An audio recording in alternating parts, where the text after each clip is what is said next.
And second is the A9.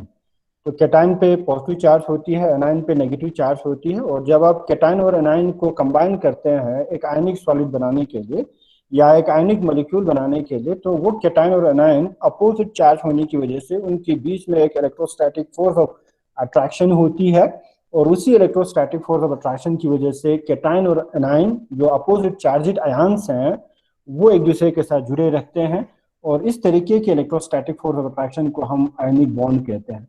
तो ये जो आयनिक बॉन्ड है वो कैसे बनते हैं? वो बनते हैं due to the complete transfer of electron from one atom to another atom. तो जनरली जब आप एक आयनिक सॉलिड की बात करते हैं तो हमारे पास जो आयन्स हैं वो बनते हैं फ्रॉम द एटम से बनते हैं, और जितने भी हमारे पास एलिमेंट्स हैं पीरियोडिक टेबल में नोबल गैसेस को छोड़ के, पीरियोडिक टेबल के ग्रुप 18 एलिमेंट्स को छोड़ के सारे के सारे एलिमेंट जो है वो अनस्टेबल है।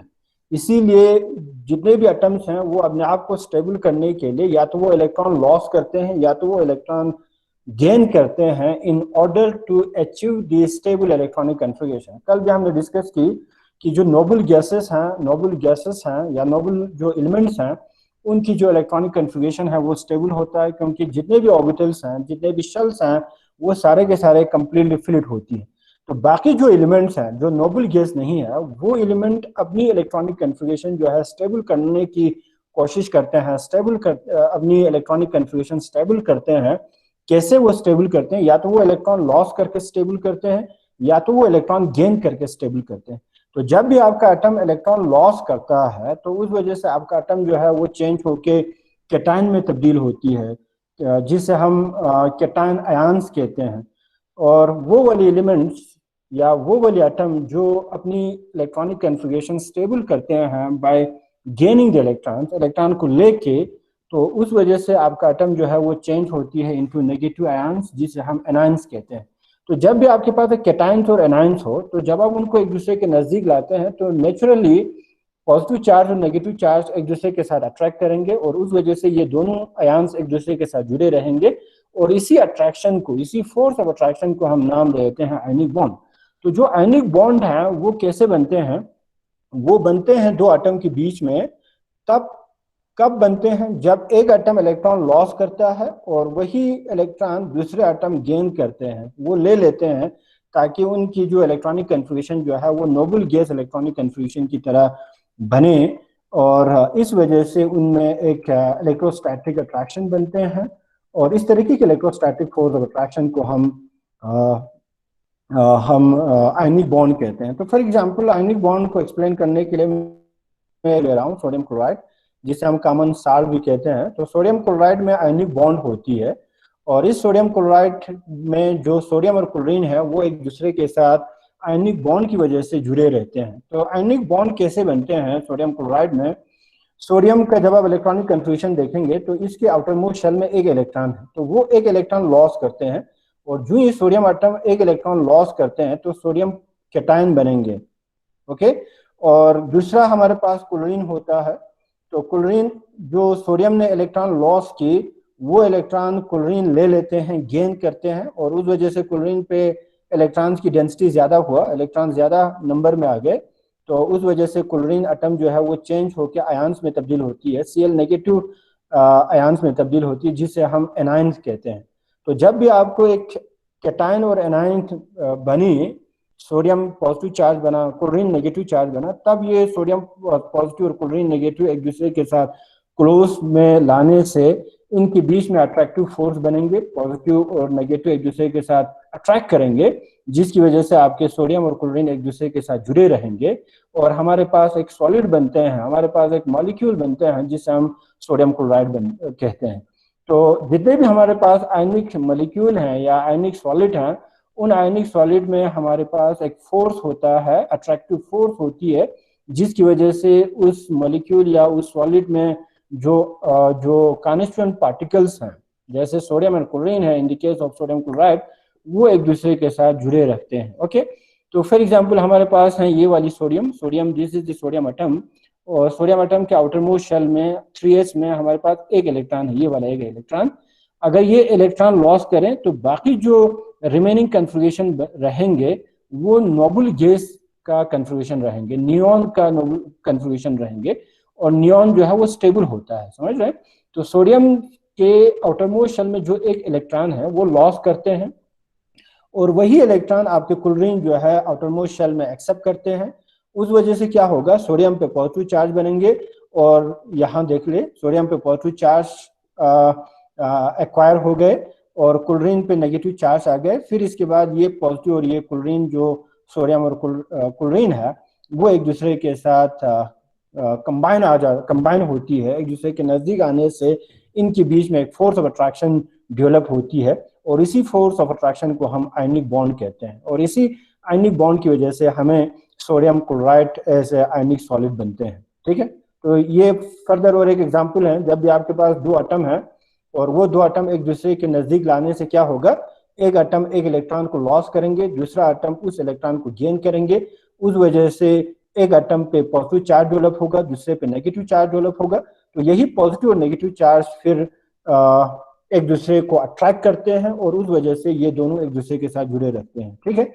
सेकंड, आप इसको फर्दर एक्सप्लेन करने के लिए जब आप यहाँ देखेंगे sodium atom, sodium chloride as ionic solid, नहीं दे रहा है। तो हमारे पास सोडियम में 11 इलेक्ट्रॉन्स होती है, और इनका जो इलेक्ट्रॉनिक कन्फिग्रेशन है ये है हमारे पास 1s2 n2s2 n2p6 and 3s1। तो आउटर शेल में सोडियम के एक इलेक्ट्रॉन है, ओके। और जब आप क्लोरीन का देखेंगे तो क्लोरीन के आउटरमोस्ट शेल में 3p5 5 इलेक्ट्रॉन्स हैं, और यहाँ पे 2 इलेक्ट्रॉन्स हैं, 5 तो 6 7 हो गया।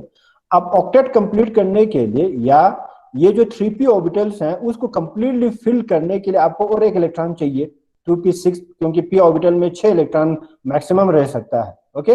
तो इस क्लोरीन पे जब आप एक इलेक्ट्रॉन दे देंगे तो वो 3p6 में कन्वर्ट होगा, तो ये स्टेबल कन्फिग्रेशन है। इसीलिए क्लोरीन एक इलेक्ट्रॉन को एक्सेप्ट करेंगे, और क्लोरीन जो है वो चेंज होकर Cl नेगेटिव में कन्वर्ट होगा। और जो सोडियम है आपके पास, जिसमें एक इलेक्ट्रॉन यहाँ पे 3s में, जब आप इसको बाहर निकालेंगे तो 3s में कोई भी इलेक्ट्रॉन नहीं हुआ, और यहाँ से यहाँ तक का जो कन्फिग्रेशन है 1s2 n2s2 n2p6 वो नोबल गैस के कन्फिग्रेशन है, वो नियॉन के कन्फिग्रेशन है। इसीलिए सोडियम इस वाले कन्फिग्रेशन में आ जाते हैं ड्यू टू एक इलेक्ट्रॉन लॉस करने से, और आपका जो सोडियम है सोडियम एटम से चेंज होकर सोडियम पॉजिटिव में कन्वर्ट होंगे, और यही सोडियम पॉजिटिव आपके Cl नेगेटिव के साथ क्लोज लाने से सोडियम और Cl नेगेटिव, सोडियम पॉजिटिव और Cl नेगेटिव के बीच में अट्रैक्टिव फोर्स डेवलप होंगे, और उस अट्रैक्टिव फोर्स को हम आयनिक बॉन्ड कहते हैं, और उसी आयनिक बॉन्ड की वजह से सोडियम और क्लोरीन एक दूसरे के साथ जुड़े रहेंगे। हमारे पास sodium chloride as a ionic solid बनेंगे, ओके। सेकंड, हमारे पास जो बॉन्ड है as a ionic bond, ionic bonding का या आयनिक बॉन्ड का क्या कैरेक्टरिस्टिक्स हैं, क्या प्रॉपर्टीज हैं। वन प्रॉपर्टी इज, जो आयनिक बॉन्ड है वो बनते हैं due to complete transfer of valence electron. Valence means जो आउटरमोस्ट शेल है आपका, उस शेल के इलेक्ट्रॉन को हम वैलेंस इलेक्ट्रॉन कहते हैं। तो आपका जो आयनिक बॉन्डिंग है वो बनते हैं, एक एटम अपनी इलेक्ट्रॉन को कंप्लीटली ट्रांसफर करते हैं दूसरे एटम को, और उस वजह से उनके बीच में आयनिक बॉन्ड बनते हैं। तो आयनिक बॉन्ड बनते हैं due to complete transfer of valence electron from one atom to another to attain stability. Stability, अपने आप को स्टेबल करने के लिए एक एटम दूसरे एटम को इलेक्ट्रॉन कंप्लीटली ट्रांसफर करते हैं, और उस वजह से आयनिक बॉन्ड बनते हैं दो एटम के बीच में।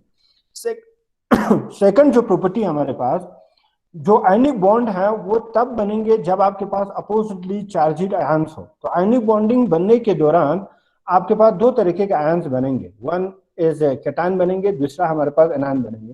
तो आयनिक बॉन्डिंग की वजह से हमें टू अपोजिटली चार्जिड आयन्स बनते हैं, कैटायन एंड एनायन। सेकंड जो है presence of the opposite charge ions, opposite charge ion की वजह से उनके बीच में जो अट्रैक्टिव फोर्स बनेंगे वो बहुत बहुत स्ट्रॉन्गर फोर्स बनते हैं, और उसी फोर्स को हम आयनिक बॉन्ड और इलेक्ट्रोवैलेंट बॉन्ड कहेंगे। जैसे फॉर एग्जांपल आपके पास एक पॉजिटिव चार्ज है, दूसरा नेगेटिव चार्ज है, तो वो एक दूसरे को अट्रैक्ट करेंगे, और ये वाली जो अट्रैक्शन है वो स्ट्रॉन्गर अट्रैक्शन है, और उसी वजह से जो आयनिक बॉन्ड है वो बहुत स्ट्रॉन्गर बॉन्ड होती है compare to other type of the bond. हमारे पास कोवेलेंट बॉन्ड होती है, हमारे पास कोऑर्डिनेट बॉन्ड होती है। तो इन सारे के सारे बॉन्ड से, इन सारे के सारे बॉन्डिंग से आयनिक बॉन्ड जो है वो बहुत बहुत स्ट्रॉन्गर होती है। क्यों स्ट्रॉन्गर होती है? क्योंकि आयनिक बॉन्ड में पॉजिटिव और नेगेटिव आयन्स इन्वॉल्व होती है, और पॉजिटिव और नेगेटिव आयन्स में जो अट्रैक्शन है वो बहुत बहुत स्ट्रॉन्गर होती है। ओके, और फोर्थ जो करेक्टरिस्टिक्स हैं वो है आयनिक बॉन्ड तब बनेंगे एटम के बीच में जब आपका एटम का इलेक्ट्रोनेगेटिविटी डिफरेंस ज्यादा हो। फॉर एग्जांपल, एक एक एटम का इलेक्ट्रोनेगेटिविटी बहुत कम है, मींस वो एटम इलेक्ट्रॉन को लॉस कर सकते हैं, और दूसरा एटम के पास इलेक्ट्रोनेगेटिविटी जो है वो ज्यादा हो, जो इलेक्ट्रॉन को गेन करने की टेंडेंसी ज्यादा हो। ठीक है, तो आयनिक बॉन्ड उन्हीं एटम के बीच में बनेंगे, एक इलेक्ट्रोपॉजिटिव करेक्टर की होनी चाहिए, दूसरा इलेक्ट्रोनेगेटिव करेक्टर की होनी चाहिए। इनके बीच में जो इलेक्ट्रोनेगेटिविटी डिफरेंसेस हैं वो बहुत ज्यादा होनी चाहिए। जैसे जब आप सोडियम क्लोराइड को देखेंगे तो सोडियम एस ब्लॉक का एटम है और क्लोरीन जो है वो पी ब्लॉक का एटम है। एस ब्लॉक के एटम का इलेक्ट्रोनेगेटिविटी कम होता है, पी ब्लॉक के इलेक्ट्रोनेगेटिविटी ज्यादा होता है। तो सोडियम का बहुत कम है इलेक्ट्रोनेगेटिविटी, क्लोरीन का इलेक्ट्रोनेगेटिविटी बहुत ज्यादा है। तो जब आप इन दो डिफरेंट इलेक्ट्रोनेगेटिविटी वाले एटम एक दूसरे के साथ लाते हैं तब क्या होती है, तब एक एटम इलेक्ट्रॉन लॉस करते हैं, दूसरा एटम उस इलेक्ट्रॉन को गेन करते हैं। उस वजह से एक एटम पॉजिटिव में कन्वर्ट होगा, दूसरा एटम नेगेटिव में कन्वर्ट होगा, तभी वो एक दूसरे के साथ अट्रैक्टिव फोर्स उनके बीच में बनेंगे। ओके, तो आयनिक बॉन्ड तभी बनते हैं जब आपके दो एटम के बीच में इलेक्ट्रोनेगेटिविटी डिफरेंसेस बहुत ज्यादा हो। एंड फिफ्थ जो कैरेक्टरिस्टिक प्रॉपर्टी है वो है due to because of the positive and negative charge. ठीक है, पॉजिटिव और नेगेटिव चार्ज या कैटायन और एनायन होने की वजह से उनमें जो इलेक्ट्रोस्टैटिक फोर्स ऑफ अट्रैक्शन होती है वो बहुत बहुत stronger electrostatic force of attraction होती है, और उस वजह से जो मॉलिक्यूल बनेंगे या जो सॉलिड बनेंगे वो बहुत बहुत स्टेबल सॉलिड बनते हैं। तो आयनिक सॉलिड बहुत स्टेबल होती है। ओके, एंड थर्ड जो है आयंस इन्वॉल्व होने की वजह से जितने भी हमारे पास आयनिक बॉन्ड आयनिक कंपाउंड्स हैं वो कंपाउंड वाटर सोलेबल होती है। उन कंपाउंड की मेल्टिंग पॉइंट बहुत बहुत स्ट्रॉन्गर होती है, बहुत बहुत हाई होती है। अगर वो लिक्विड फॉर्म में हो तो उनका बॉइलिंग पॉइंट भी बहुत बहुत ज्यादा होती है, क्योंकि आयनिक कंपाउंड जो है वो स्टेबल है। जब आप इनको वाटर में डालेंगे तो आपका जो कैटायन और एनायन है वो डिकम्पोज होनी चाहिए, तो वो इजीली वाटर में डिकम्पोज होती है। तो जितने भी हमारे पास आयनिक कंपाउंड्स हैं वो वाटर सोलेबल है। एक सेकंड जो है आयनिक कंपाउंड स्ट्रॉन्गर स्टेबल, बहुत ज्यादा स्टेबल होने की वजह से जब आप उनको मेल्ट करते हैं तो हमें बहुत ज्यादा टेम्परेचर डालने की जरूरत पड़ती है, इसीलिए मेल्टिंग पॉइंट बहुत ज्यादा होती है आयनिक कंपाउंड्स का। और मेल्टिंग पॉइंट ज्यादा इस वजह से होती है क्योंकि आयनिक कंपाउंड में आयनिक बॉन्ड होता है। ओके, तो आयनिक बॉन्ड की वजह से मेल्टिंग पॉइंट बहुत ज्यादा हाई होती है, बॉइलिंग पॉइंट बहुत ज्यादा हाई होती है। फोर्थ जो है जितने भी हमारे पास आयनिक बॉन्ड है वो इलेक्ट्रिसिटी को कंडक्ट करते हैं। क्यों कंडक्ट करते हैं? क्योंकि आयनिक बॉन्ड में हमारे पास पॉजिटिव कैटायन होती है, नेगेटिव एनायन होती है।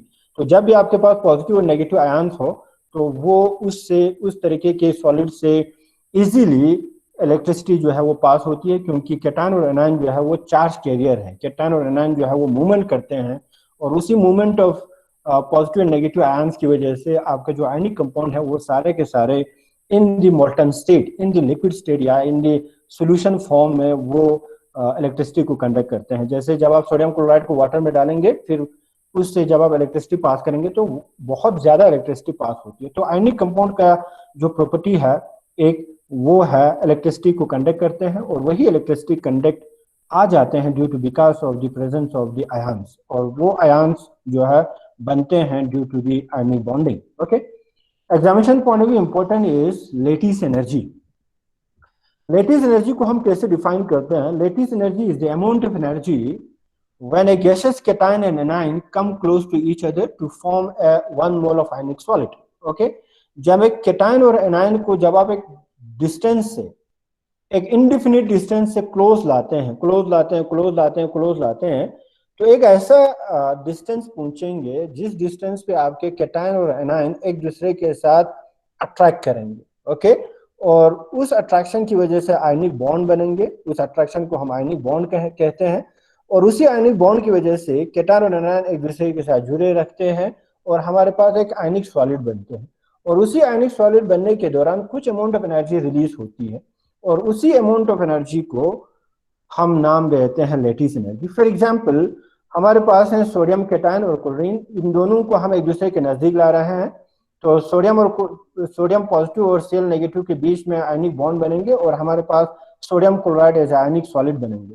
और इस ये जो आयनिक सॉलिड है, जब भी आपके पास एक सॉलिड बनते हैं या एक मॉलिक्यूल बनते हैं तो वो स्टेबल होता है, और जब स्टेबल होता है तो इसके पास एनर्जी कम होनी चाहिए। ओके, तो वो एनर्जी कम तब होंगे जब आपके इस प्रोसेस के दौरान, ये आयनिक सॉलिड बनने के दौरान कुछ एनर्जी रिलीज हुआ होगा, और जो एनर्जी रिलीज हो रहे हैं आयनिक सॉलिड बनाने के दौरान, उस अमाउंट ऑफ एनर्जी को हम नाम देते हैं लेटिस एनर्जी। ठीक है, तो हमारे पास सोडियम केटायन है, सोडियम एनायन है, इनको हम आयंस कहते हैं। आयंस का एनर्जी ज्यादा होता है as compare of the solid, ionic solid. ठीक है, तो इनका एनर्जी ज्यादा है, इसका एनर्जी कम है। अब इसका एनर्जी कम तब होंगे ना जब जब ये दोनों एक दूसरे के साथ कंबाइन होंगे, और उस वक्त कुछ एक्स्ट्रा अमाउंट ऑफ एनर्जी जो है वो रिलीज करनी चाहिए। इनके पास for example 20 kilo joule of energy है, और सोडियम क्लोराइड जब बना तो सोडियम क्लोराइड स्टेबल है, तो उसका एनर्जी कम होगा, तो वो 10 है। 10 सोडियम क्लोराइड का एनर्जी 10 किलो जूल है। तो 10 किलो जूल सोडियम क्लोराइड का एनर्जी होने के लिए आपको जो 10 अमाउंट ऑफ एनर्जी है वो रिलीज करना होगा, क्योंकि यहाँ पे आपके पास 20 किलो जूल था। ठीक है, तो 10 अमाउंट ऑफ एनर्जी रिलीज हुआ ना, तभी आपके पास सोडियम क्लोराइड का एनर्जी जो है वो 10 ही रहा। तो जो एनर्जी रिलीज हो रहा है during the formation of the sodium chloride, उस अमाउंट ऑफ एनर्जी को हम नाम देते हैं लेटिस एनर्जी। या हम ऐसे भी डिफाइन कर सकते हैं, हम ऐसे भी लेटिस एनर्जी को डिफाइन कर सकते हैं। Lattice energy means it is the amount of energy required to separate a mole of 1 mole of an ionic solid. आपके पास एक आयनिक सॉलिड है, फॉर एग्जांपल सोडियम क्लोराइड है, और उस सोडियम क्लोराइड को आप डिकम्पोज कर रहे हैं। तो जब आप इसको डिकम्पोज करेंगे आपको आयनिक बॉन्ड को ब्रेक करना होगा। तो जब इस आयनिक बॉन्ड को ब्रेक करना हो तो हमें एनर्जी लगता है, हमें एनर्जी देने की जरूरत पड़ेंगे, तभी ये आपका आयनिक बॉन्ड ब्रेक होगा। और जो ही आयनिक बॉन्ड ब्रेक होगा, Na सोडियम पॉजिटिव केटाइन जो है वो अलग होंगे, क्लोरीन जो है वो अलग होंगे। ओके ओके, तो सोडियम क्लोराइड एक आयनिक सॉलिड को ब्रेक करके उनके केटाइन, उनके आयंस में कन्वर्ट करने के लिए आपको कुछ अमाउंट ऑफ एनर्जी लगता है। उस अमाउंट ऑफ एनर्जी को भी हम लेटिस एनर्जी कहते हैं। तो जब आपका आयनिक सॉलिड बनते हैं उस दौरान जो एनर्जी रिलीज हो रहा है वो एनर्जी सेम होगा जब आप एक आयनिक सॉलिड को ब्रेक करते हैं।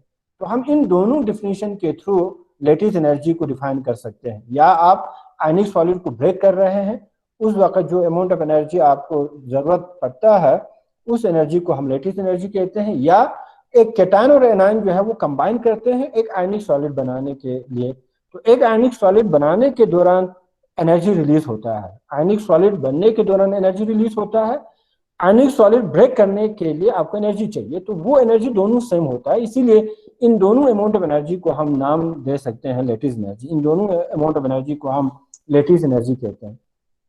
तो greater the attractive force are ionic bond, अगर आपके आयनिक सॉलिड में जो फोर्स हैं, जो बॉन्ड हैं, वो स्ट्रॉन्गर बॉन्ड हो, तो आपको जो एनर्जी लगता है, जो लेटिस एनर्जी आपको चाहिए वो ज्यादा चाहिए। ओके, इसको ब्रेक करने के लिए। इसीलिए ये वाली जो कंपाउंड है आप इजीली कह सकते हैं ये कंपाउंड जो है वो स्टेबल कंपाउंड है। स्टेबल कंपाउंड मींस जब आपके इन दोनों एटम के आयंस के बीच में जो आयनिक बॉन्ड होती है वो स्ट्रॉन्गर बॉन्ड हो, स्ट्रॉन्गर बॉन्ड हो, तभी आपका जो मॉलिक्यूल है, तभी आपका जो आयनिक सॉलिड है वो स्टेबल होगा। तो जितना आपका आयनिक बॉन्ड स्ट्रॉन्गर हो, केटायन और एनायन के बीच में अट्रैक्टिव फोर्स स्ट्रॉन्ग ज्यादा हो, उतनी ही आपका आयनिक सॉलिड जो है वो स्टेबल होती है, बहुत स्टेबल होती है। उतनी ही उस स्टेबल आयनिक सॉलिड को ब्रेक करने के लिए आपको एक्स्ट्रा अमाउंट ऑफ एनर्जी ज्यादा चाहिए, आपको एनर्जी जो है वो ज्यादा लगता है। तो लेटिस एनर्जी हमें बता देते हैं कि आपका जो आयनिक कंपाउंड है वो कितनी स्टेबल है। अगर आपका लेटिस एनर्जी ज्यादा है, आपको ज्यादा अमाउंट ऑफ एनर्जी देने की जरूरत पड़े एक आयनिक कंपाउंड को ब्रेक करने के लिए, तो वहां वो हमें ये बता देते हैं कि उस आयनिक कंपाउंड में अट्रैक्टिव फोर्स जो है, आयनिक बॉन्ड जो है वो स्ट्रॉन्गर बॉन्ड है, इसीलिए ये वाली जो आयनिक सॉलिड है वो स्टेबल आयनिक सॉलिड होंगे। ओके, तो it measure the stability of the ionic solid. Lattice energy जो है आयनिक सॉलिड की स्टेबिलिटी को हमें एक्सप्लेन करते हैं, आयनिक सॉलिड की स्टेबिलिटी को हमें मेजर करते हैं। ग्रेटर द लेटिस एनर्जी, जितना आपको लेटिस एनर्जी ज्यादा लगते हैं, ज्यादा हो, ज्यादा जरूरत हो, उतनी ही वो वाली जो कंपाउंड है वो बहुत स्टेबल कंपाउंड होंगे। ओके, तो लेटिस एनर्जी पे क्या क्या फैक्टर्स इन्वॉल्व होती है। हमारे पास जितने भी आयनिक कंपाउंड्स हैं, सारे के सारे आयनिक कंपाउंड का लेटिस एनर्जी सेम नहीं होगा। ओके, कोई आयनिक कंपाउंड अनस्टेबल होंगे, कोई आयनिक कंपाउंड उससे थोड़ा सा स्टेबल होंगे, कोई आयनिक कंपाउंड बहुत ज्यादा स्टेबल होंगे। तो जितना आपका आयनिक कंपाउंड की स्टेबिलिटी डिफरेंट हो उतनी ही आपका लेटिस एनर्जी भी डिफरेंट होता है। तो कुछ ऐसे फैक्टर्स हैं जिसकी वजह से आपके आयनिक कंपाउंड की स्टेबिलिटी पे असर करते हैं, मींस लेटिस एनर्जी पे असर करते हैं। ओके, तो दो हमारे पास मेन रीजन है, मेन फैक्टर हैं जो लेटिस एनर्जी पे असर करते हैं। One is the charge on the ions, ions पे क्या चार्ज है, कितनी चार्ज है। अगर आपके पास कैटायन है, एनायन है, कैटायन पे जो पॉजिटिव चार्ज है और एनायन पे जो नेगेटिव चार्ज है, अगर वो चार्ज ज्यादा हो तो अट्रैक्टिव फोर्स, तो बॉन्ड जो है उनके बीच में आयनिक बॉन्ड वो स्ट्रॉन्गर बॉन्ड होंगे, बहुत ज्यादा अट्रैक्ट करेंगे। और जितना वो ज्यादा अट्रैक्शन करेंगे, जितना वो स्ट्रॉन्गर आयनिक बॉन्ड हो, उतनी ही उस आयनिक कंपाउंड को ब्रेक करने के लिए आपको एनर्जी ज्यादा लगेगा, लेटिस एनर्जी ज्यादा लगेगा। तो चार्ज ऑन द आयंस पे डिपेंड करते हैं lattice energy. And second is the size of an ions पे, आयन के साइज पे भी डिपेंड करते हैं। ओके, तो greater the charge of the ions greater will be the attractive force. Okay, अगर आपके पास आयनिक कंपाउंड्स हैं और आयनिक सॉलिड है, तो उस आयनिक सॉलिड में जो कैटायन और एनायन है, और उस कैटायन और एनायन पे जो चार्ज है अगर ज्यादा हो तो क्या होती है, अट्रैक्टिव फोर्स ज्यादा होती है। और अट्रैक्टिव फोर्स ज्यादा होगा तो वो आयनिक कंपाउंड ज्यादा स्टेबल होंगे। उस आयनिक कंपाउंड को ब्रेक करने के लिए हमें ज्यादा एनर्जी चाहिए, मींस लेटिस एनर्जी जो है वो ज्यादा होता है उस आयनिक कंपाउंड के लिए। तो ये हमारे पास है, ये जो डायग्राम है वो आपको रिप्रेजेंट कर रहे हैं लेटिस एनर्जी। लेटिस एनर्जी को हम लेटिस इंथैल्पी भी कह सकते हैं। ओके, कोई ये नहीं है। लेटिस एंथैल्पी और लेटिस एनर्जी और चार्ज ऑफ द आयंस पे क्या रिलेशनशिप है। तो ये है हमारे पास सोडियम जो ब्लू से रिप्रेजेंट कर रहे हैं। तो और ये हमारे पास एनाइंस है, नेगेटिवली चार्जेड।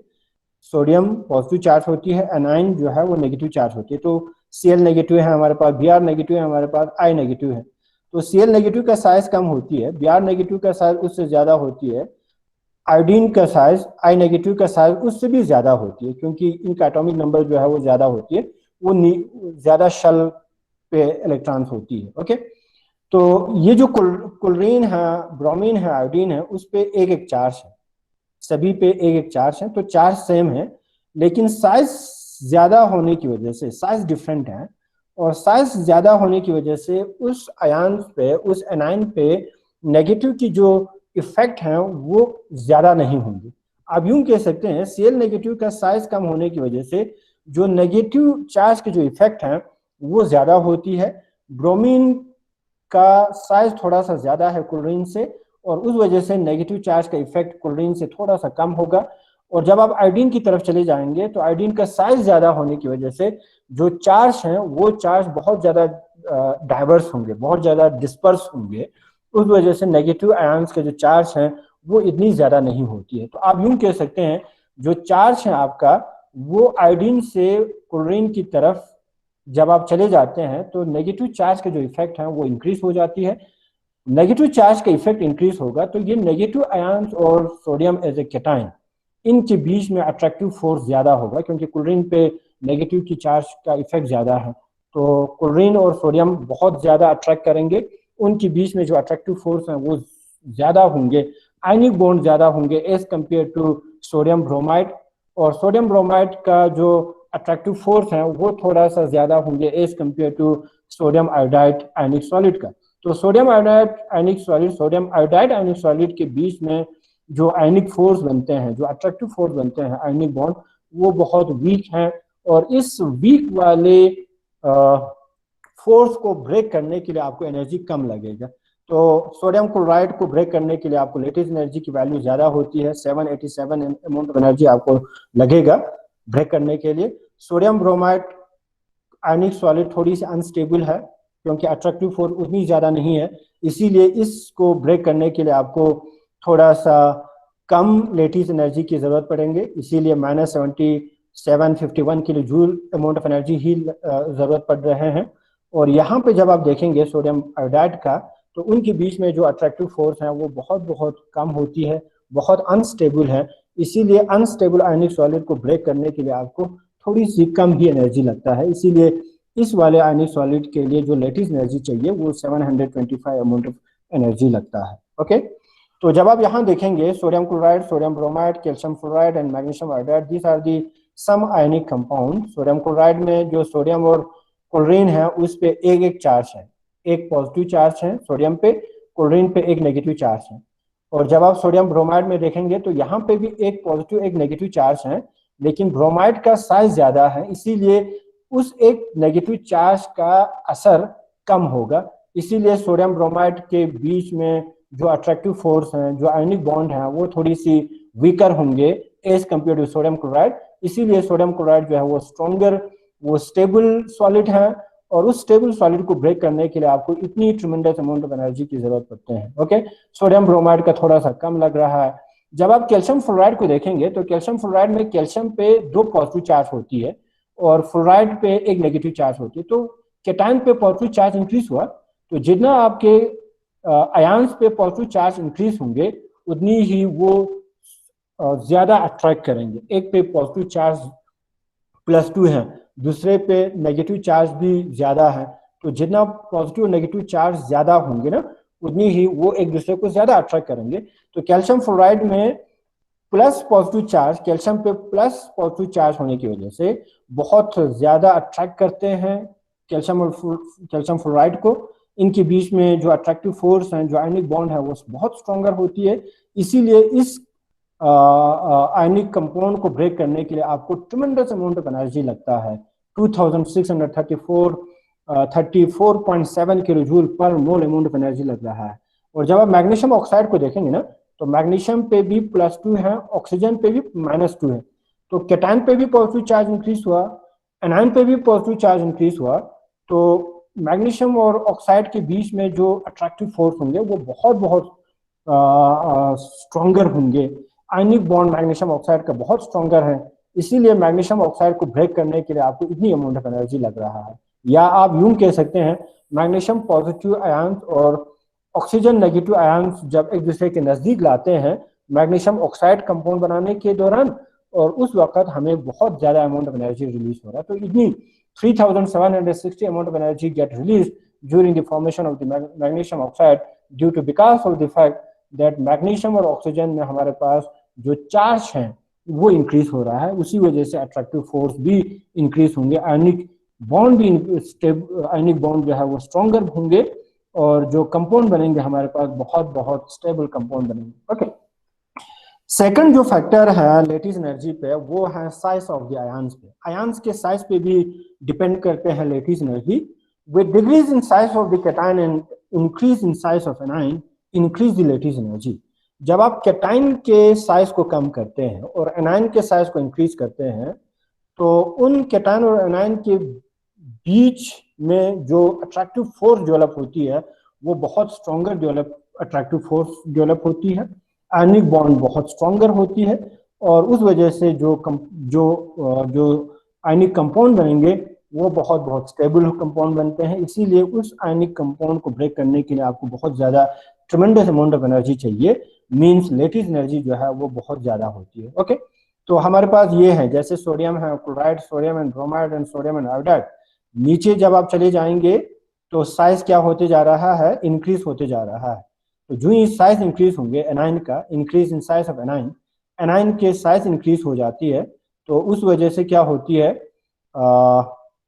अट्रैक्टिव जो नेगेटिव चार्ज की जो इफेक्ट है वो कम हो जाती है, लेटिस एनर्जी जो है वो डिक्रीज होती जाती है। ओके, और यहाँ अगर आप देखेंगे lithium chloride, sodium chloride and potassium chloride and caesium chloride, यहाँ देखेंगे इसमें थोड़ा ये चार्ज पे हैं, इसको आप छोड़ दीजिएगा। जब आप यहाँ देखेंगे तो ये है हमारे पास लिथियम और सोडियम, ठीक है, फिर इसके बाद पोटेशियम है, फिर सीजियम है।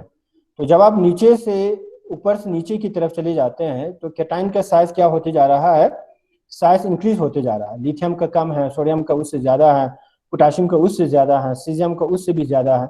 हम एनायन को सेम रख रहे हैं, यहाँ पे भी क्लोरीन है, यहाँ पे भी क्लोरीन है, यहाँ पे भी क्लोरीन है। ओके, लेकिन साइज इंक्रीज होने की वजह से इन कैटायन पे जो पॉजिटिव चार्ज है +1 पॉजिटिव चार्ज, उसका जो इफेक्ट है वो कम होती जाती है। सोडियम पे पॉजिटिव चार्ज का इफेक्ट कम होगा क्योंकि साइज बहुत ज्यादा है, पोटेशियम का उससे भी कम होगा, सीजियम का उससे भी कम होगा। तो रिजल्टिंग क्या होंगे, लिथियम और क्लोराइड जब आप एक दूसरे के नजदीक लाएंगे तो इनके बीच में अट्रैक्टिव फोर्स ज्यादा होगा क्योंकि लिथियम का साइज कम है, जब आप सोडियम और क्लोराइड को एक दूसरे के नजदीक लाएंगे तो सोडियम क्लोराइड के बीच में जो आयनिक फोर्स बनेंगे, जो अट्रैक्टिव फोर्स होंगे, वो इतनी ज्यादा नहीं होंगे जितना लिथियम क्लोराइड में था, क्योंकि सोडियम का साइज थोड़ी सी ज्यादा होती है। पोटेशियम में उससे भी कम होंगे, सीजियम क्लोराइड में भी उससे भी कम होंगे। तो जितना अट्रैक्टिव फोर्स इस आयनिक सॉलिड में कम होंगे, उतनी ही लेटिस एनर्जी का वैल्यू भी कम होंगे। तो आप यही वैल्यू यहाँ से शो कर सकते हैं। जैसे लिथियम क्लोराइड में स्ट्रॉन्गर फोर्स है, आयनिक बॉन्ड स्ट्रॉन्गर है, इसीलिए हमें जो लेटिस एनर्जी मिलता है वो बहुत ज्यादा मिलता है, to the tune of 834 kilojoule per mole. Sodium chloride में इससे थोड़ी सी कम है, क्योंकि सोडियम का साइज ज्यादा है, उस वजह से पॉजिटिव चार्ज की इफेक्ट कम होती है। इसीलिए लेटिस एनर्जी का जो वैल्यू है वो लिथियम क्लोराइड से थोड़ी सी कम है। आप यूं कह सकते हैं लिथियम क्लोराइड जो सॉलिड है वो ज्यादा स्टेबल होती है as compare to sodium chloride. तो जब आप पोटेशियम क्लोराइड की तरफ चले जाते हैं, पोटेशियम का साइज ज्यादा है सोडियम से, उस वजह से अट्रैक्टिव फोर्स भी कम होंगे पोटेशियम और क्लोरीन के बीच में, तो लेटिस एनर्जी भी कम हो रहा है। सीजियम क्लोराइड की तरफ चले जाते हैं तो सीजियम का साइज जो है वो बहुत बहुत ज्यादा है, बड़ा है, उस वजह से पॉजिटिव चार्ज की जो इफेक्ट है वो कम होती है। तो सीजियम और क्लोरीन, सीजियम कैटायन और क्लोराइड नेगेटिव एनायन के बीच में जो अट्रैक्टिव फोर्स डेवलप होंगे वो भी कम होंगे। इसीलिए इस फोर्स को ब्रेक करने के लिए आपको थोड़ी सी कम अमाउंट ऑफ एनर्जी लग रहा है। तो lattice energy to the tune of 657 ही है। ओके, तो ये है कुछ हमारे पास आयनिक कंपाउंड्स और आयनिक कंपाउंड्स के corresponding lattice energy. Lithium fluoride का इतनी किलो जूल पर मोल है, लिथियम क्लोराइड का इतनी है, लिथियम आयोडाइड का इतना है। तो जब आप lithium fluoride, lithium chloride, lithium iodide को देखेंगे तो कैटायन सेम है, lithium cation, lithium cation, lithium cation, लेकिन जो एनायन है आपके पास वो डिफरेंट हो रहा है। यहाँ पे फ्लोराइड एनायन है, यहाँ पे क्लोराइड एनायन है, यहाँ पे आयोडाइड एनायन है। ओके, तो फ्लोराइड का साइज कम होता है क्लोरीन से, क्लोराइड से, क्लोराइड का साइज कम होता है आयोडाइड से। इसीलिए लिथियम फ्लोराइड से लिथियम आयोडाइड की तरफ जब आप चले जाते हैं तो साइज इंक्रीज हो रहा है एनायन का, उस वजह से जो नेगेटिव चार्ज की इफेक्ट है वो कम होती है। तो कैटायन और एनायन के बीच में जो अट्रैक्टिव फोर्स है वो कम होते जाएंगे। तो लिथियम फ्लोराइड से लिथियम आयोडाइड की तरफ आने के दौरान आपका जो लेटिस एनर्जी के जो वैल्यू है वो भी डिक्रीज होते जा रहा है। देखो 1030 से 8034, 8034, 834, 834 से 733। और जब आप यहाँ देखेंगे तो sodium fluoride, sodium chloride, sodium bromide and sodium iodide, okay, cation same है, सेम साइज के हैं, लेकिन जो एनायन है वो डिफरेंट साइज के हैं। देखो, और फ्लोराइड से आयोडाइड में आने के दौरान साइज जो है एनायन का इंक्रीज होता है, और उस वजह से नेगेटिव चार्ज की जो इफेक्ट है वो इतनी ज्यादा नहीं होती है। ओके, रिजल्टिंग सोडियम फ्लोराइड जो है वो स्टेबल होता है as compare to sodium chloride.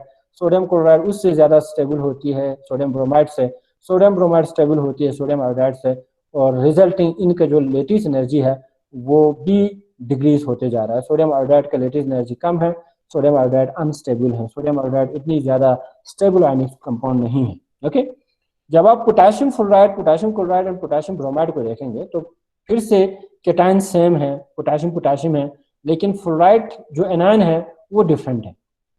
ठीक है, तो फ्लोराइड का जो एनायन का साइज जो है वो डिक्रीज होते जा रहा है, सॉरी इंक्रीज होते जा रहा है फ्लोराइड से ब्रोमाइड की तरफ, इसलिए लेटिस एनर्जी भी कम होगा। लेकिन जब आप पोटेशियम फ्लोराइड, सोडियम फ्लोराइड और लिथियम फ्लोराइड को देखेंगे ना तो इनका एनर्जी जो है वो इंक्रीज हो रहा है, क्योंकि लिथियम पॉजिटिव है, सोडियम भी पॉजिटिव है, पोटेशियम भी पॉजिटिव है, और लिथियम से सोडियम, सोडियम से फिर पोटेशियम, पोटेशियम से फिर सीजियम की तरफ जब आप आएंगे तो साइज इंक्रीज होता है। तो जब भी आपके कैटायन का साइज इंक्रीज होता है और एनायन का साइज इंक्रीज होता है, उस वजह से उनके बीच में अट्रैक्टिव फोर्स जो है वो कम कम हो जाती है, आयनिक कंपाउंड अनस्टेबल बनते जाते हैं, और रिजल्टिंग जो लेटिस एनर्जी मिलता है हमें वो भी कम कम हो जाते हैं। ओके, और यहाँ अगर आप देखेंगे तो मैग्नीशियम क्लोराइड है, स्ट्रोंशियम क्लोराइड है, इन पे इनका जो लेटिस एनर्जी है वो बहुत बहुत ज्यादा है compare to that of the lithium fluoride. Okay, तो ये जो लेटिस एनर्जी है वो ज्यादा क्यों है? क्योंकि जो मैग्नीशियम है आपके पास कैटायन, उस पे दो पॉजिटिव चार्ज है। तो जब भी आपके आयंस पे पॉजिटिव चार्ज इंक्रीज होता हो या नेगेटिव चार्ज इंक्रीज होता हो, तो उस वजह से उनमें अट्रैक्टिव फोर्स जो है वो ज्यादा होती है, आयनिक बॉन्ड ज्यादा होती है, बहुत स्ट्रॉन्गर आयनिक बॉन्ड होती है। इसीलिए जो कंपाउंड है वो बहुत बहुत स्टेबल कंपाउंड बनते हैं, और लेटिस एनर्जी भी हमें बहुत ज्यादा होती है। तो मैग्नीशियम क्लोराइड का लेटिस एनर्जी बहुत ज्यादा है। क्यों ज्यादा है? Due to because of the fact that the cation has +2 charge. Magnesium पे पॉजिटिव चार्ज जो है वो 2 चार्ज हैं, 2 पॉजिटिव चार्ज हैं। स्ट्रोंशियम पे भी 2 पॉजिटिव चार्ज हैं, ओके। लेकिन मैग्नीशियम से स्ट्रोंशियम का जो साइज है वो ज्यादा है, इसीलिए +2 चार्ज होने के बावजूद भी इसका जो +2 चार्ज का जो इफेक्ट है वो इतनी ज्यादा नहीं होती है compare to magnesium two positive. इसीलिए स्ट्रोंशियम क्लोराइड का जो लेटिस एनर्जी है वो थोड़ा सा कम है, ओके। जब आप यहां देखेंगे मैग्नीशियम ऑक्साइड, इनका लेटिस एनर्जी उससे भी ज्यादा है, मैग्नीशियम क्लोराइड से भी ज्यादा है, 3795 किलो जूल पर मोल है। तो ये ज्यादा लेटिस एनर्जी इनका क्यों ज्यादा है? क्योंकि कैटायन पे भी 2 चार्ज है मैग्नीशियम, ऐसे कैटायन पे भी +2 चार्ज है, ऑक्सीजन पे -2 चार्ज है। तो इन दोनों पे, कैटायन और एनायन पे, दोनों पे पॉजिटिव और नेगेटिव चार्ज जो है वो इंक्रीज हुआ। कैटायन पे +2, ऑक्सीजन एज एनाइन उस पे 2 नेगेटिव चार्ज। तो जब भी आपका चार्ज इंक्रीज हो रहा है, यहाँ पे एनाइन पे एक ही चार्ज है, क्लोराइड पे एक चार्ज होती है, इस पे भी एक चार्ज होती है। अब यहाँ पे मैग्नीशियम ऑक्साइड आ गया तो ऑक्सीजन पे 2 नेगेटिव चार्ज है। तो जब भी आपके नेगेटिव चार्ज, एनाइन पे नेगेटिव चार्ज इंक्रीज होता हो तो इनके बीच में जो अट्रैक्टिव फोर्स है वो बहुत स्ट्रॉन्गर होंगे, ओके। क्योंकि चार्ज इंक्रीज हो रहा है, यहाँ पे 2 पॉजिटिव चार्ज हैं, 2 नेगेटिव चार्ज हैं, तो उनके बीच में अट्रैक्टिव फोर्स बहुत स्ट्रॉन्गर होगा। तो आयनिक बॉन्ड बहुत स्ट्रॉन्गर है, इसीलिए जो लेटिस एनर्जी का वैल्यू है वो बहुत बहुत ज्यादा है। कैल्शियम ऑक्साइड का इतना है, स्ट्रोंशियम ऑक्साइड का इतनी है। जब आप यहाँ इन तीनों कंपाउंड को देखेंगे तो इन तीनों कंपाउंड में जो एनायन है वो सेम है, ऑक्सीजन ऑक्सीजन ऑक्सीजन। लेकिन magnesium, calcium and strontium as a cation different है। मैग्नीशियम का साइज कम होती है, कैल्शियम का उससे ज्यादा होती है, स्ट्रोंशियम का उससे ज्यादा होती है। अब इन कैटायन पे +2 चार्ज होने के बावजूद भी कैल्शियम स्ट्रोंशियम का जो लेटिस एनर्जी है वो कम है कंपेयर टू मैग्नीशियम। वो क्यों कम है? क्योंकि साइज पे भी डिपेंड करते हैं। मैग्नीशियम का साइज कम है, कैल्शियम का साइज ज्यादा है, स्ट्रोंशियम का साइज उससे भी ज्यादा है। तो जितना साइज इंक्रीज होंगे उतनी ही जो पॉजिटिव चार्ज है, इस पे 2 पॉजिटिव चार्ज है, लेकिन साइज इंक्रीज होने की वजह से +2 चार्ज का जो इफेक्ट है वो इतनी ज्यादा नहीं होती है। इसीलिए मैग्नीशियम ऑक्साइड से थोड़ी सी कम अट्रैक्टिव फोर्स होंगे कैल्शियम ऑक्साइड का, कैल्शियम ऑक्साइड से थोड़ा सा कम अट्रैक्टिव फोर्स होंगे स्ट्रोंशियम ऑक्साइड का। इसीलिए मैग्नीशियम ऑक्साइड बहुत ज्यादा स्टेबल है, करस्पॉन्डिंग लेटिस एनर्जी बहुत ज्यादा है। कैल्शियम ऑक्साइड का उससे थोड़ी सी कम है, कम स्टेबल है। कैल्शियम ऑक्साइड से कम स्टेबल है स्ट्रोंशियम ऑक्साइड का। Strontium oxide as ionic solid और इनका लेटिस एनर्जी भी इससे थोड़ा सा कम है। और जब आप स्कैंडियम नाइट्राइड को देखेंगे तो स्कैंडियम नाइट्राइड का जो लेटिस एनर्जी है वो बहुत बहुत ज्यादा है, टू द ट्यून ऑफ 7547 है, ओके। इसका मतलब ये है कि ये वाली जो कंपाउंड है आपके पास बहुत बहुत स्टेबल कंपाउंड है। अब ये स्टेबल कंपाउंड क्यों है? क्योंकि नाइट्राइड पे, नाइट्रोजन पे 3 नेगेटिव चार्ज आते हैं, ओके। यहाँ ऑक्सीजन पे 2 नेगेटिव चार्ज था, अब नाइट्राइड पे 3 नेगेटिव चार्ज आ गए। तो चार्ज इंक्रीज हुआ, उस वजह से अट्रैक्टिव फोर्स भी बहुत बहुत इंक्रीज होंगे, आयनिक बॉन्ड बहुत स्ट्रॉन्गर बॉन्ड होंगे। इसीलिए इस बॉन्ड को ब्रेक करने के लिए आपको बहुत ट्रिमेंडस अमाउंट ऑफ एनर्जी चाहिए। लेटिस एनर्जी जो है वो बहुत बहुत ज्यादा है। तो ये था हमारे आज का